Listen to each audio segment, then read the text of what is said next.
Salut tout le monde!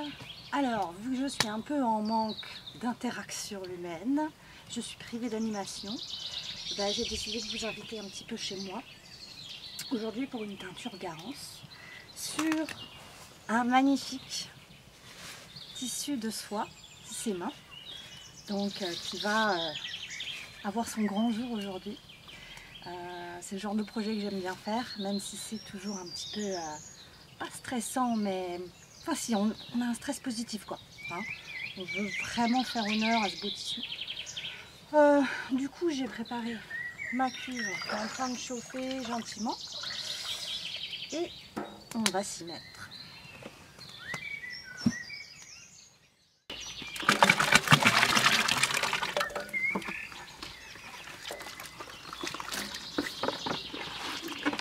Alors, la poudre de Garance, elle a passé la nuit à gonfler dans l'eau, enfin même un peu plus que la nuit, ça c'est important, pour avoir une bonne extraction de la matière tinctoriale.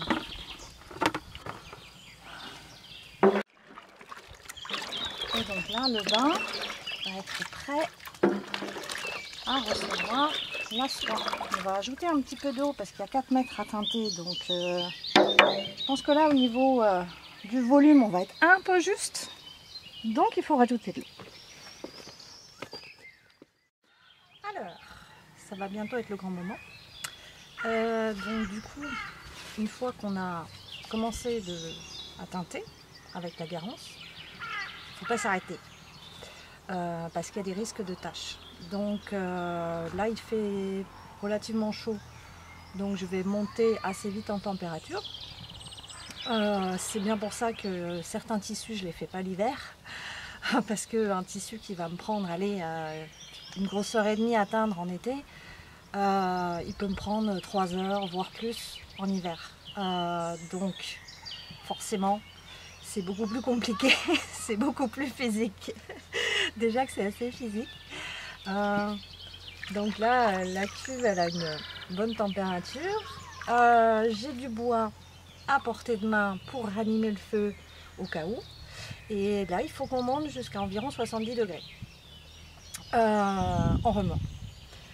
Donc il faut bien prévoir tout ce qu'il faut en feu et en patience pour arriver à cette température. Moi souvent en animation on me demande ah mais ça trempe combien de temps, ça se teinte combien de temps, et moi je dis toujours ça dépend, et ça dépend souvent de la cuve. Tout simplement c'est la cuve qui décide quand est-ce que la bonne température est atteinte et quand est-ce que la teinture est finie. Donc on sait toujours quand on commence, jamais quand on finit. Donc là j'ai tout prévu, j'ai ma gourde, j'ai mon bois. C'est parti!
Vous voyez qu'au début la soie est encore assez claire, elle va foncer en fonction de la montée en température. Et le problème de la soie, c'est beaucoup moins lourd que la laine, mais ça colle. Au final, il faut beaucoup plus la manipuler pour pas avoir, vous voyez, ces plis là, comme ça. Donc il faut la défaire et la replonger pendant toute la montée en température. pour éviter des taches. Parce qu'ici, il y a des zones plus chaudes, par exemple, ou de la matière tinctoriale qui est dans les plis. On peut avoir des taches. C'est pas ce qu'on veut. On ne veut pas de taches. Les taches, c'est mal. Donc, ça demande un petit peu de sport. Moi, j'ai pas besoin de salle de sport. Vous voyez, j'ai ma musculation à domicile, sans aucun problème. Alors, quand on fait ça, toujours faire attention à son dos. J'évite de me courber trop, hein, de trop faire la tortue comme ça, la tête dans les épaules. J'essaye de bien détendre, délier les jambes, être comme sur des ressorts et de garder le dos à peu près droit.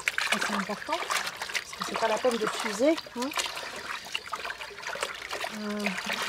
Parce que c'est quand même un travail qui demande un petit peu d'effort physique. Donc là, oui, c'est de la soie, c'est léger.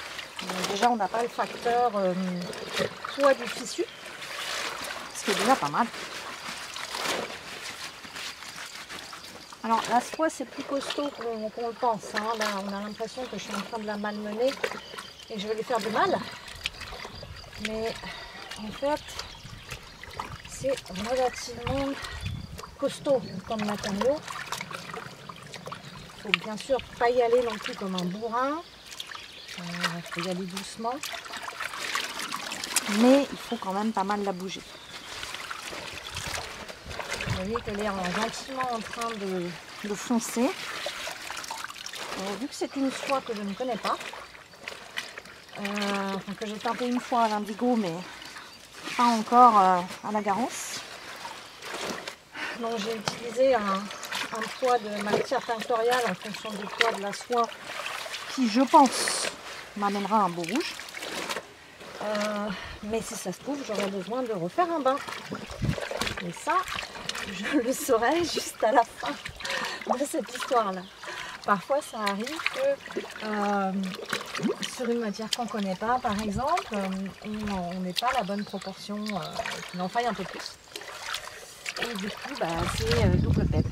Mais bon, ça c'est le métier, hein. C'est comme ça. On a l'habitude. Mais bon, ça devrait être bon. J'espère. Bon, sinon, ça me fait une séance de sport en plus, hein. C'est pas non plus un drame. Vous voyez, la soie, elle aime bien faire des bulles aussi comme ça. Hein. Voilà. Donc là, on défait les bulles. C'est bien parce que là, j'ai pas froid. Hein. Le vin commence à remonter un peu. Donc pour l'instant, j'y mets les mains. Mais à partir de 50 degrés, je vais mettre des gants. Et à partir de 60-65, on va y aller vraiment doucement parce que ça commence à être un peu chaud. Pour le moment, ça va. On doit être aux alentours de 40-45 degrés à peu près. Donc, un bon spa, quoi. Bon, alors là, j'ai sorti le tissu un petit peu pour ranimer le feu. On est à un peu plus de 60 degrés. La couleur de la cuve va commencer à changer.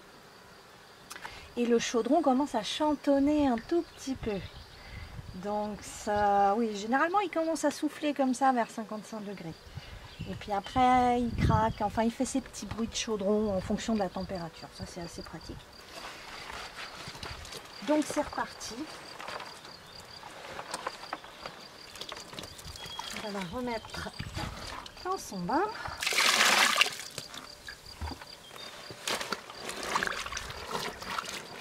Et on va pas être loin de 70 degrés dans pas longtemps.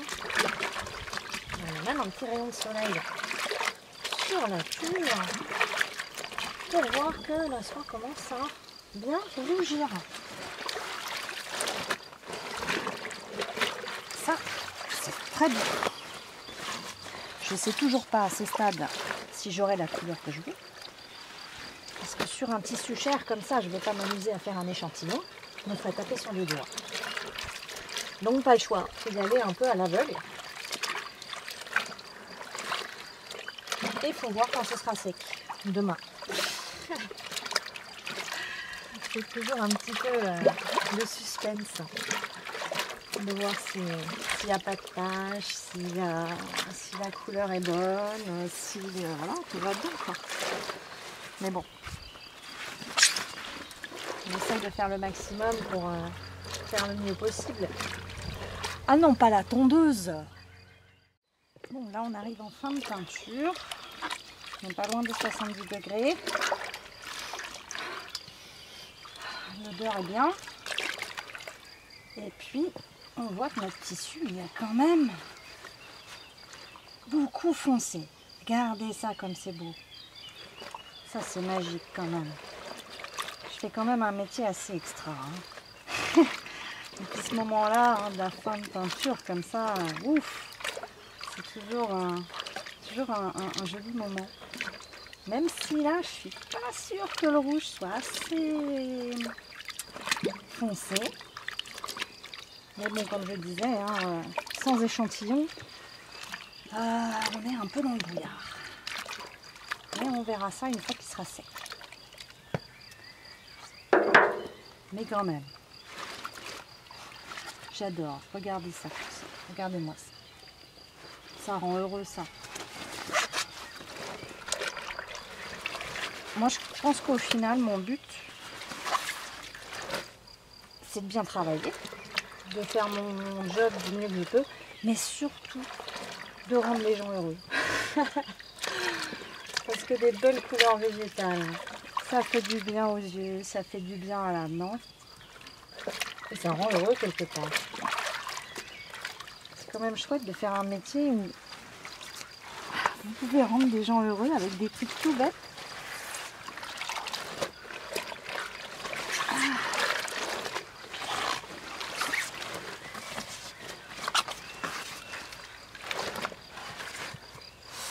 Avoir chaud aux pattes par contre.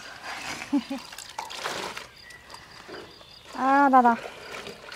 Oui, c'est un métier qui n'est pas évident. Il faut accepter les échecs aussi. Parce qu'il y en a souvent. Des trucs qui vont pas. Ça arrive. Même avec un peu d'expérience et puis des connaissances, bah voilà, on n'est jamais à l'abri. Je crois qu'il faut être très humble. Et puis quand il y a un truc qui rate, bah, se dire ok. Voilà, leçon apprise. Je reprends. Bon, c'est par les échecs aussi qu'on apprend. Hein. Faut pas se leurrer. Hein. Dans l'artisanat surtout, comme je dis souvent, beaucoup d'heures, beaucoup d'erreurs. La meilleure école. Mais bon là, a priori, ça se présente pas trop mal. Mais tant que le tissu est dans le bain, c'est difficile de juger. On verra bien. En tout cas, ça c'est fait dans les règles. C'est déjà ça.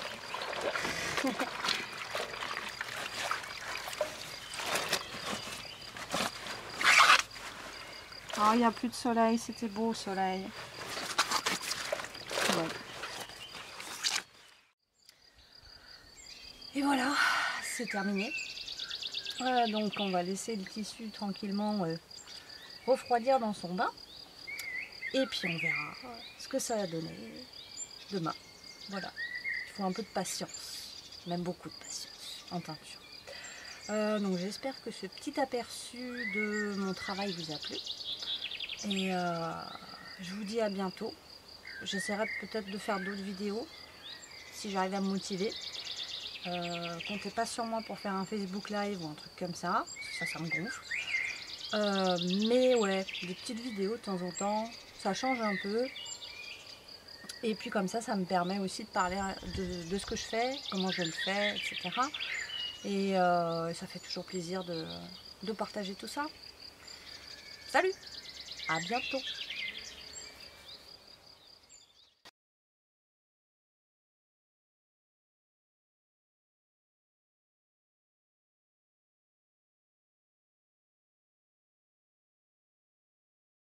Pas la tondeuse, merde. Il n'y a plus rien sur ton champ, c'est tout moche. Il n'y a pas de vie. Bon bah du coup on va couper. Fais chier. Avec les gants c'est pas simple. Trouver le bon bouton. Non. On va trouver le bouton avec mes doigts. Avec mes gants. Merde alors.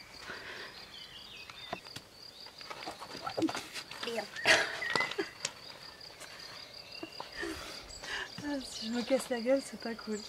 Qu'est-ce que je voulais dire déjà? Au revoir.